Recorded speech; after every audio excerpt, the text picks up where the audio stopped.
కాంగ్రెస్ లో కొండా సుష్మిత వ్యాఖ్యలు తీవ్ర కలకలం రేపుతున్నాయి. ఇప్పుడు కొండా సురేఖకు ఆ సెగ తగులుతోంది.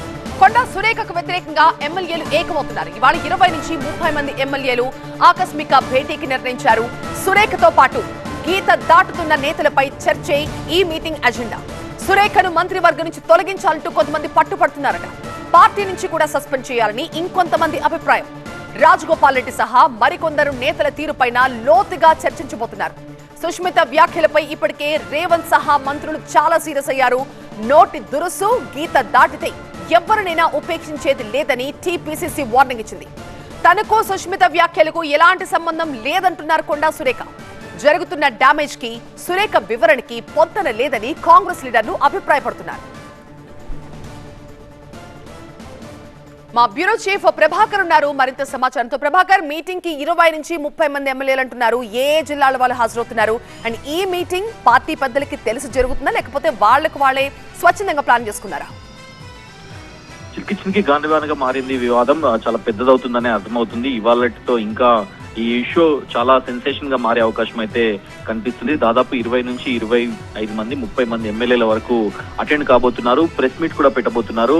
సో దానికి సంబంధించి వరంగల్ అట్లాగే నల్గొండ మహబూబ్నగర్ జిల్లాలకు సంబంధించిన ఎమ్మెల్యేలు ఈ సమావేశానికి హాజరు కాబోతున్నట్టుగా తెలుస్తుంది. ఇప్పటికే సీఎంతో పాటుగా మంత్రులందరూ కూడా ఈ వ్యాఖ్యలపై పూర్తి స్థాయిలో సీరియస్ గా ఉన్నారు.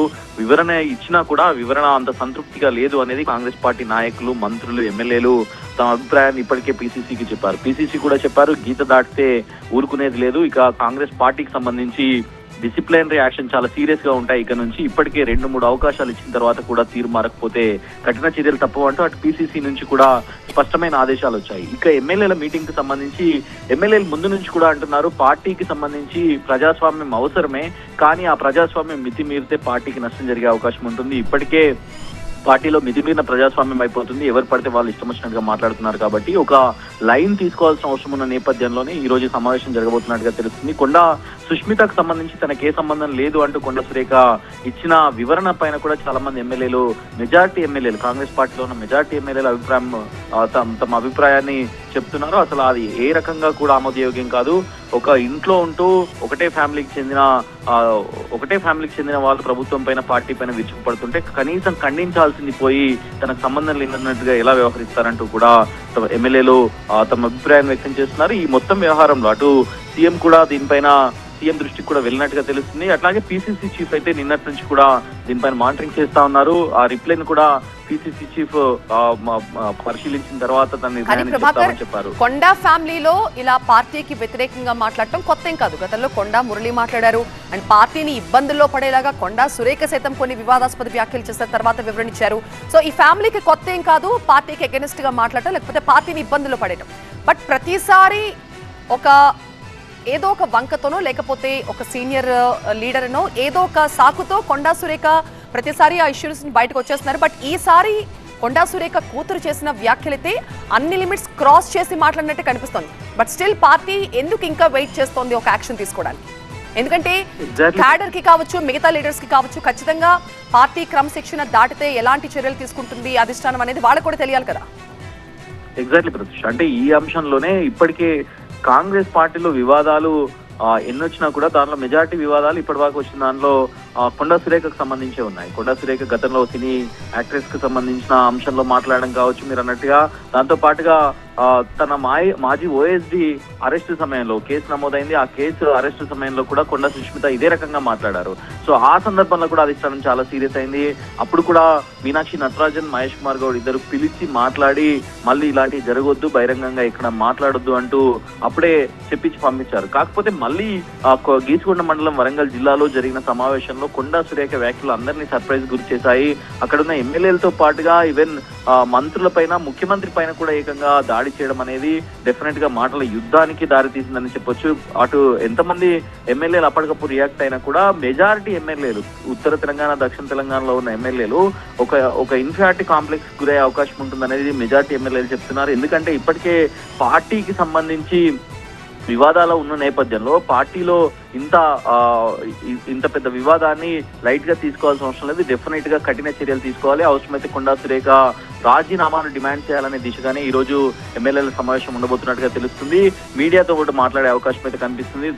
దాంట్లో భాగంగానే చాలా స్పష్టంగా సీఎం కు, పిసిసికి, సిఎల్పి నుంచి ఎమ్మెల్యేలు విజ్ఞప్తి చేసే అవకాశం అయితే కనిపిస్తుంది. ఎట్టి పరిస్థితుల్లో వీటిని ఈ అంశాన్ని లైట్ తీసుకోవడానికి వీల్లేదు. కఠిన చర్యలు ఉంటేనే కాంగ్రెస్ పార్టీలో కొండా సురేఖ ఏదైతే చెప్పారో, నా కూతురు చేసిన వ్యాఖ్యలకి నన్నెలా వివరణ అడుగుతారు, ఆ వ్యాఖ్యలు ఆమె వ్యక్తిగతం అని ఆమె చెప్పడాన్ని ఎంతవరకు సమర్థించొచ్చు? ఎగ్జాక్ట్లీ, అంటే పార్టీ నాయకులు కూడా అదే చెప్తున్నారు. కనీసం కొండా సుష్మిత మాట్లాడిన అంశాలకు, ముఖ్యమంత్రిపై మాట్లాడినా లేకపోతే మంత్రులపై మాట్లాడినా, కాంగ్రెస్ పార్టీపై మాట్లాడిన దానికి కనీస వివరణ లేదు. అసలు దీనికి వివరణ ఇవ్వాల్సిన అవసరం లేదు అనే యాంగిల్లోనే కొండా సురేఖ వివరణ ఇచ్చారు. ఇది సహజ న్యాయ స్ఫూర్తికి విరుద్ధం. ఫ్యామిలీలో ఒకరు చేసిన దానికి ఒకరి రాజకీయ అభిప్రాయాలతో మరొకరి రాజకీయ అభిప్రాయాలు ముడిపెట్టడం అనేది సహజ న్యాయ స్ఫూర్తికి విరుద్ధం అంటూ తన లేఖలో రాశారు. దాంతో పాటుగా షోకాజ్ నోటీసులను వెనక్కి తీసుకోండి అంటూ కూడా రాశారు. ఎక్కడ కూడా వివరణ ఇచ్చినట్టుగా కానీ దాంట్లో వివరణ ఆవిడ నాకు సంబంధం లేదన్నారు తప్పితే సుష్మిత చేసిన వ్యాఖ్యలు తప్పు అని ఎక్కడ ప్రస్తావించలేదు. Exactly right. ఆ అంశాన్ని డిసిప్లినరీ కమిటీ కూడా దాన్నే ఎక్స్పెక్ట్ చేశారు. కనీసం ఇక్కడ అపాలజీ చెప్పో లేకపోతే వివరణలో కొండా సుష్మితకు సంబంధించిన వ్యాఖ్యలను ఖండిస్తూ లేకొస్తుంది, రిప్లై వస్తుంది అనుకున్నారు. కానీ పూర్తిగా అసలు రిప్లైనే ఇవ్వాల్సిన అవసరం లేదు, నాకు ఇచ్చిన షోకాజ్ నోటీసులను వెనక్కి తీసుకోండి అనే రిప్లై తర్వాత టీపీసీసీ క్రమశిక్షణ కమిటీ ఇంకొంత సీరియస్ అయిందని చెప్పాలి. అటు పీసీసీ కానీ సీఎం ప్రస్తుతం ఇండియాలో లేని నేపథ్యంలో ఆయన కూడా పార్టీ నాయకులతో మాట్లాడారు, మంత్రులతో మాట్లాడుతున్నట్టుగా తెలుస్తుంది. సో ఎవరు కూడా దీనిపైన అంత ఉపేక్షించే అవసరం లేదు అనే అభిప్రాయాన్ని మాత్రమే పార్టీకి వ్యక్తం చేస్తున్నట్టుగా తెలుస్తుంది. Thank you Prabhakar. తెలంగాణ కాంగ్రెస్ లో ఇప్పుడు జరుగుతున్నదేం ఆషామాషి వ్యవహారం కాదు. ఒక రాజగోపాల్ రెడ్డి, ఒక చిన్నారెడ్డి లాంటి లీడర్ల డైలాగులు, తుంగతుర్తి, కామారెడ్డి, నిజామాబాద్ లాంటి చోట్ల వర్గపోర్లు, ఇలా చెప్పుకుంటూ పోతే ఎక్కడో అక్కడ ఏదో ఒక మీటింగ్ లో నోరు జారుతూ ప్రభుత్వాన్ని, పార్టీని ఇరుకున పెట్టే డైలాగులు వినిపిస్తూనే ఉన్నాయి. ఇప్పుడు వాటిపై క్రమశిక్షణ కమిటీకి ఫిర్యాదులు కూడా అందుతున్నాయి. కానీ సురేఖ వ్యవహారం పూర్తిగా వేరు. ఇక్కడ కామెంట్లన్నీ వ్యక్తిగతంగా బాణాలాగా వచ్చి పడుతున్నాయి. అంతర్గత ప్రజాస్వామ్యం ఎక్కువ అని చెప్పుకునే కాంగ్రెస్ లో గ్రూప్ వార్లు సహజమే కావచ్చు, కానీ డైరెక్ట్ గా ప్రభుత్వ పెద్దల్ని, ఏకంగా సీఎం ని టార్గెట్ చేస్తుండడమే స్వయంగా కాంగ్రెస్ ఎమ్మెల్యేలు కూడా రుచించడం లేదు.